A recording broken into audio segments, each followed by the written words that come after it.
When people say they see red, I think it's the memory of seeing red. It's like, oh, this can erupt.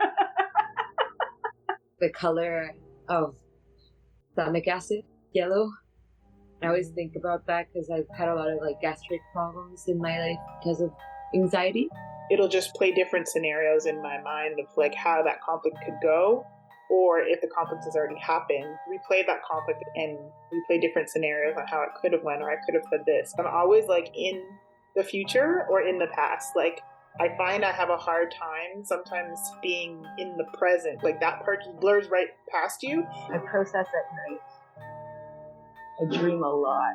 I'm always running. So it's running to get to some place and figuring how to get there or how to do it safely and that kind of thing. I always feel like there's a table and I'm on one side and the other person's on the other side. And depending on the conflict, it can feel like the table's really, really long or it's really, really short. Even in a situation where it's been virtual, the virtual multiverse becomes that table. But depending on how close I feel to that person or whatever I feel about that conflict or where I feel like it might be going, that to me determines the expansiveness of the table between us or the space between us.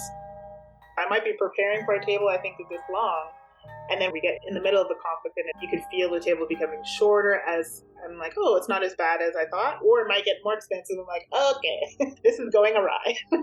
Whereas before it was sort of a solo run, my dreams have changed to now I have a crew of people that run with me, and we're like, we're tackling the situation as a community. It's like your emotions are impacting your visual perception of the room or the environment or the conflict. It happens around race a lot because that's how it plays out. It's like ideas can be flat and neutral, and then depending on who's receiving and who's giving them, ideas of race, especially if you're working with a lot of folks who are in white bodies. How much perception plays into how people treat you and interact with you and come into interactions with you.